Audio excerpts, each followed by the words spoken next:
Well, hey, my Insta loves and YouTube viewers. So, as the title says, yes, I believe Jillian Michaels is right in reference to the keto diet, but maybe not in the way you think. Y'all listen. Side of the selfie. Okay. Left us out. Be single that I know. Why can't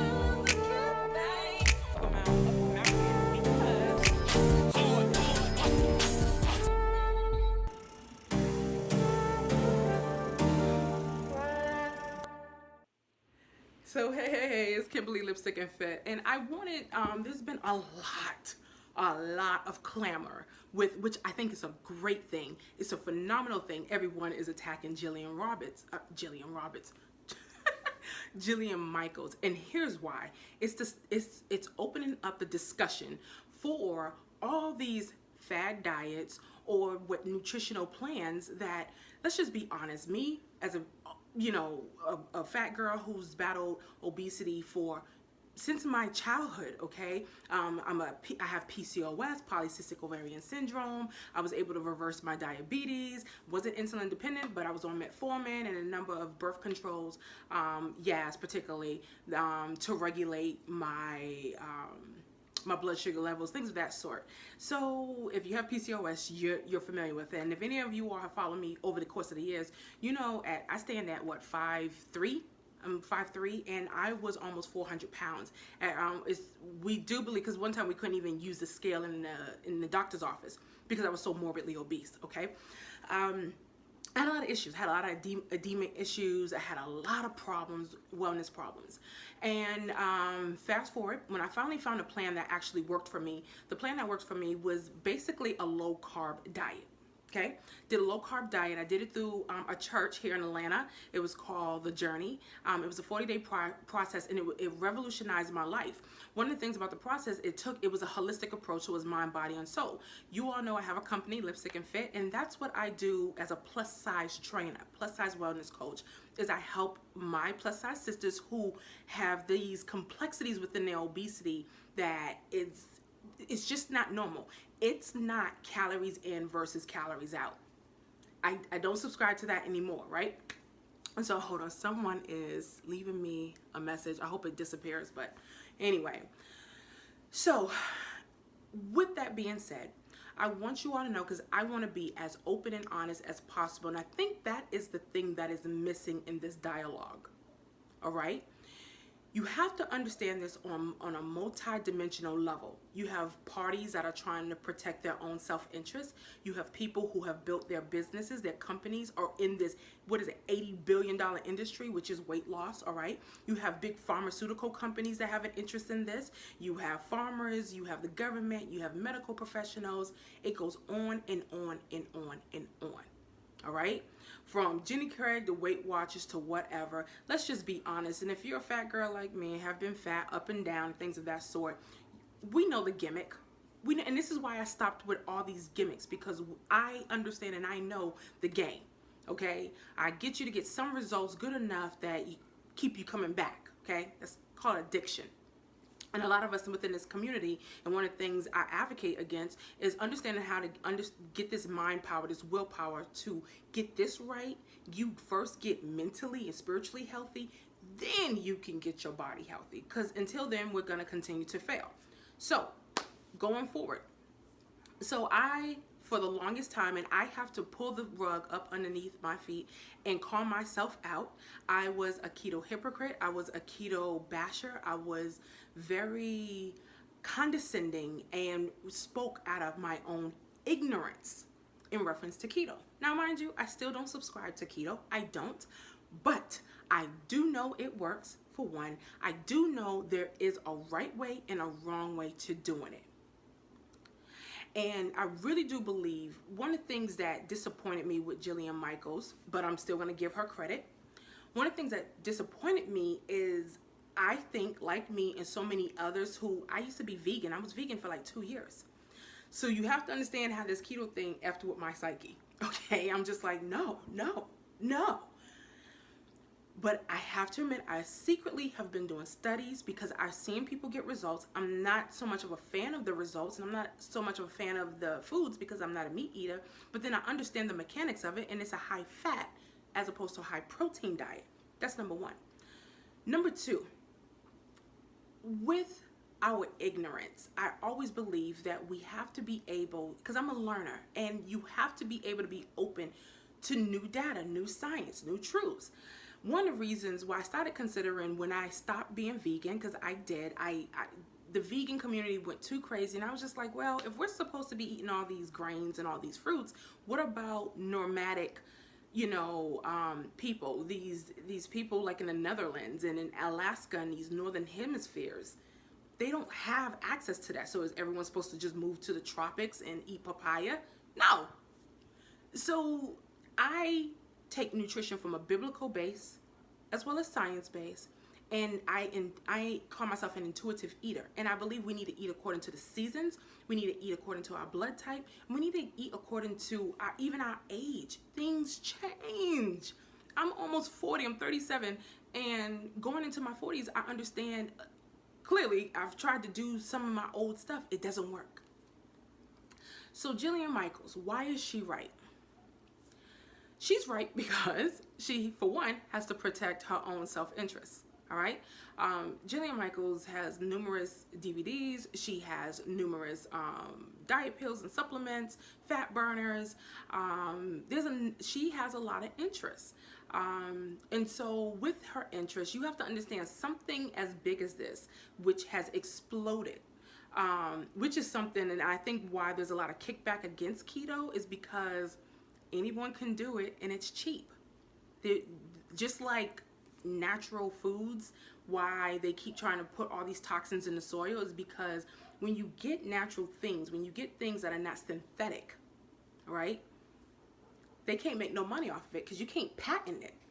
So now you're seeing this movement of anti-keto. Even though I was anti-keto, I have taken the time to do studies. And I don't think she did this, okay? I was very surprised for her to speak so ignorantly and so blatant. Even I was sitting there like, no, is this your argument? I thought you had some good data. Is this your argument against keto? Because if it is, I'm not a nutritionist, I'm not a doctor, but I damn sure know that wasn't right, okay? So she's right in protecting her interests. She's right in we having a balanced meal. I believe that. I'm a marathoner, and unfortunately, I did subscribe to certain things, carb uploading and all these different things. It works. Look, I've went vegan and lost a lot of weight, and I was running marathons and half marathons just fine. My blood sugar levels were fine.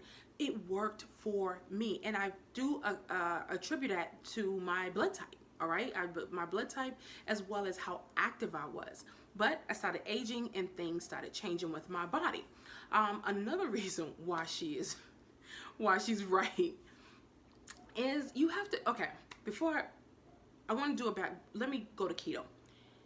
Keto, and the reason why a lot of us who can say they was ignorantly speaking in reference to the keto diet is because when we seen the keto diet, oftentimes when I seen it in such a grotesque manner that I would never, even as a fat person, I would never eat that. I would never consume the foods people was getting, and I wasn't seeing the results. I was just kind of like, but I could have sweet potatoes and rice and look like you. Like, I mean, you know what I'm saying? And I realized that you have a right way and a wrong way, all right? And I'm seeing now, and I believe because it's going through its time, and it's this paradigm shift, and you're seeing MDs getting involved, and they're doing it right. They're doing it right. And people are getting the results they need. Let me tell y'all know me, I've been juicing, right? One of the things, and I've been pouring some MCT oil into my juice and things of that sort, and my mind, because I'm not drinking as much, I'm probably drinking 32 to 40 something ounces of juice, but then throughout the day I'm drinking coffee, water, and tea, and I'm doing just fine. I didn't have any carb crashes, nothing like that, and I'm sitting there like, I may not need these carbs. So my mind, since I've been juicing since last year, it's switching, it's changing. I started reading up, and our body does prefer, and I've always known that our bodies do prefer to burn fat fuel as a source. Now, mind you, some of you all know I've been doing a lot of intermittent fasting, things of that sort. I'm getting skitty, and a lot of people that was juicing that I was reading up on and watching on YouTube, a lot of them transitioned into a keto diet. Okay, so the data is there, and you have to, but one thing we have to understand, and I see all these attacks with Jillian Michaels, you have to understand her position. You have to understand so many people are invested in us eating the standard American diet. So many people are invested in us taking and popping these supplements. So is she right? There was a lot of things she said that was right. There was a lot of things that she actually gave kudos to. I don't think she intended to, in reference to the keto diet. The problem with her is she made her statement as an absolute. And there are no absolutes. Look, I am a proponent of find your fit. Do what works for you. Stop with the fads. Stop with the gimmicks. Trial and error. Go back to the old scientific method, and you do what works for you. Because you have to live in this temple. Okay? But look, I don't agree, subscribe to the standard American diet. I don't. There's a season when we need to fast for 14, 21, 90 days maybe, 3 days. There's the time when we need to be doing intermittent fasting. We need to give our organs a break. We're suffering from fatty liver and all these different things. If you're 100 pounds overweight, I know I'm trying to lose another 100. If that's you, if you can do keto and it's working, do it. Just do it right. Do it right. Let's stop with all the back and forth. Let's stop saying who's right, who's wrong. And let's start seeing what really works for us. Okay? I believe, look, let's just be honest. Jillian Michaels has gotten, that Biggest Loser was an interesting show. Didn't watch it much, but she has a great track record. But she's also a businesswoman. And she also have her own self-interest. I'm a capitalist. I get it. So, let's be honest here. All right? I believe some people, when they feel their bread and butter is being attacked, and she was willing to fall on the sword, and I commend her for that. But I also know she's gotten results, and people are doing good. She has subscriptions on an app and all these different things. Look, different strokes for different folks. All right? Let's not just hop on the bandwagon and just downing some people. I know some people, they do keto, and guess what? They want some macaroni and cheese. They want their carbs. So if you're dealing with people that want carbs at time, and they want to incorporate that in their diet, I don't see no quarrels with that. I don't see nothing wrong with that. Okay? Let's be a little bit more forgiving, people. Let's see this for what it is, on numerous levels. And I'm gonna do another video following up on that, because I know I'm a little all over the place, but I want us, don't go so in on the attack, in the defense. Okay? Because I see some of these keto doctors out here, and some of them are phenomenal. Like Dr. Kevin, what is it? Dr. Kevin, I just forgot his name, Dr. Berg. I followed him for a while, and I've been following him for a long time, and the minute he talked about keto, I wouldn't even click in. I'd be like, whatever, because I was just anti-keto, but the data speaks for itself. And I think it's worth giving it a try. I know I'm going to give it a try after this juicing. I'm going to incorporate it into my plans, because I have different plans for my different clients. Okay, some people, they want their fruits and veggies, they want their carbs, they want their brown rice, and I'm going to give it to them. But I'm going to give it to them right. I think Jillian Michaels that's what she was doing. And she came out not in the best kind of way, but it started the dialogue. It's even me having to get honest with myself. I'm not drawing a line in the sand. I'm an intuitive eater, so I eat according to my body's needs. Okay, because I'm intuitive and I know it. I listen to it. If it wants some beef, I'm gonna give it some beef. Okay, if it needs to fast for 21 days and not eat, I'm not gonna eat. All right. Let's stop trying to protect our own self-interest. and just understand that different things work for different people, and that's okay, as long as we're getting healthy. All right, so I love you, my loves.